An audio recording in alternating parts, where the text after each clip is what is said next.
Hello all. Now, have to warn you, there's going to be a lot of calf roaring in this video because these calves are just getting ready to be fed and they know it. Going to be tagging and feeding the calves. A lot of you wanted to see or have an update on what's happening in our calving season so far. Everything's going great. We are about, I'd say another 5-6 cows. We're halfway there, and things are going great. We have loads of heifer calves. This is the main shed. Well, this is the first shed the calves come to when they're born. So these are all about a week old.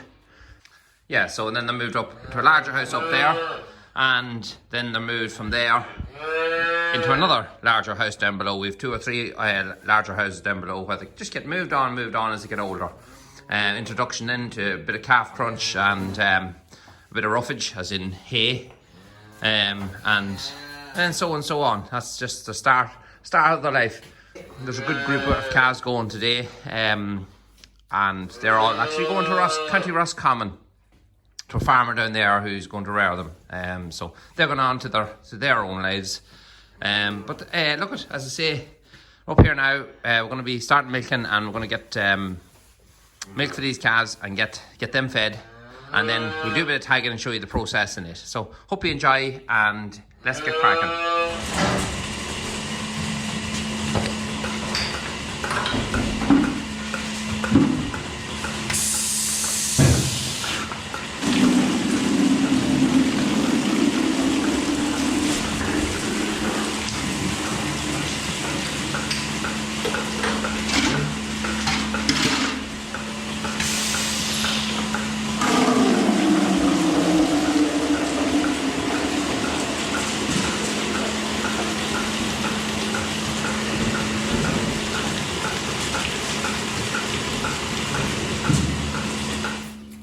So there's the little girls having their drink. Some of them are slower than others, so you have to kind of stay with them and make sure they don't bully each other off.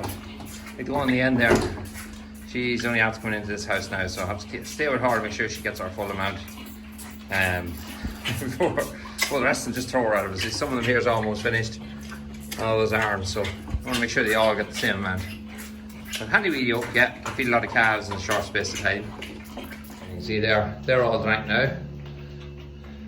And this is last week now, still getting used to it. And she'll just stand with her for an extra few minutes and keep these restings back. Go back. Stay with me long, taking it on her. And she gets all her bit in for, then I can way off. We have another house we're going to be moving calves into today. Let's say we're flooded with calves in a very good way. We've got great heifer calves here. Great supply of heifer calves so far, touch wood. But we've 19 calves, another one last night, so we've 19 calves now, and we have 11 heifers. So I'm quite happy with that. That's good. So we've got an awful lot to calve yet, and it's very early yet. So yeah, so very pleased with the way the thing's going.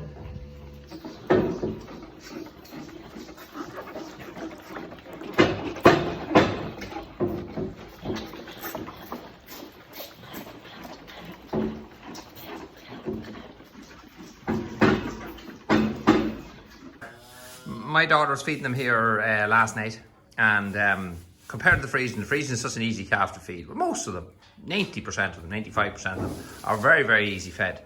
But when you come to an Angus, yes, an Angus he drinks no problem. But the problem with the Angus is, especially when you get them onto a bucket, they're inclined to dunt, as we say. So this one in particular, my daughter was feeding it last night, and I sent her in to feed the Angus. He was just a couple of days on the bucket. But she didn't, she thought he couldn't drink out of the ring. So she opened the gate and she went in, she held the bucket in front of him, and that's where her mistake was made. The calf actually hit her a good dunt, hit the bucket a good dunt, and of course the whole bucket of milk went from head to toe, covered her. So she came running into the parlour, she says, "Daddy, I'm not feeding that calf again." So yeah, they're a resilient little breed. I like them, they do well. For people, we use them on our heifers because they're easy calving, and they're always fairly easy sold on. So yeah, that's the Angus for you.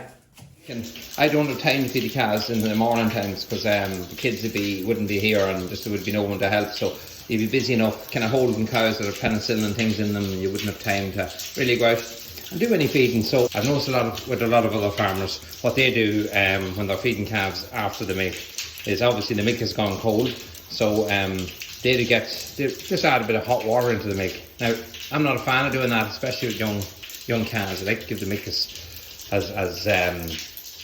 pure as possible. So what I either do is, which is quite simple, is I just get a big bucket and fill it with hot water. Use your iron buckets then and fill them full of milk. Just in case this one here is not full of milk at the moment, because this is a calf that's just calved last night, and we're just giving it a second feed, which is only a feed just for it on its own. But normally we have bigger iron buckets. We'd fill them to the brim, and we'd put maybe 2 or 3 buckets of scalding hot water, and it'll be heated in a few minutes. And that way, I find that a much better way. You're not adding any water in or diluting the milk in any way. So that's the way we do it. Another good tip as well, last night when the cow was milked about 2 or 3 a.m, she had loads and loads. Some of them do have loads of beastons in their first milk, and then some of them have next to nothing. It just depends on the cow. But what I tend to do is, when you have a surplus of beastons, I don't throw it out. I do store it. I put it just in an ordinary milk containers here, and we put it in the freezer. I have a freezer out in one of the sheds, and I always keep a good supply of beastons, fresh beastons, because you don't know when you'll ever need it. You'll always see cows, maybe they'll calve in the middle of the night, and also you don't have to put her in and start milking her in the middle of the night. You can, if you know a cow's going to calve, you can put this into you take it out of the freezer, again put it in a hot bucket of water, leave it sitting there for a few hours, and it's thawed and it's ready to go. Once it's frozen, it's as good as anything. And also you'll notice when heifers calve as well, sometimes they're forced milking, they can have very little beastons, so it's always good to have a good supply of it. I always find, anyway. So this little girl was born about 5 hours ago. She's already had her full feed. I'm just going to give her a little bit more here in the bottle. She'll probably not drink a whole pile because she was quite full last night. But I normally feed them maybe the first 2-3 feeds, depending on the calf, the first feed. And then I try to get them onto the bottle, or get them onto the bucket as quick as possible, because buckets are handy. It takes a lot of time starting to go around them with bottles, so if you can get them onto the bucket. And these Friesians in particular seem to be quite easy to get onto the bucket. And once that's done, then it's just a matter of dropping them in the rings, and it's very, very fast and very, very easy done. We've 2 different taggers we have to use for each tag. Sorry about the noise, the calves is getting a little hungry. But this one here now is one we use to put the samples, take the sample out of the calves here. And this is the ordinary taggers that we have them about 15-20 years now, and just put in the normal tags. So they're just different taggers that do different jobs. So we're going to put a tag in this calves here now, and I'll show you the sample been removed.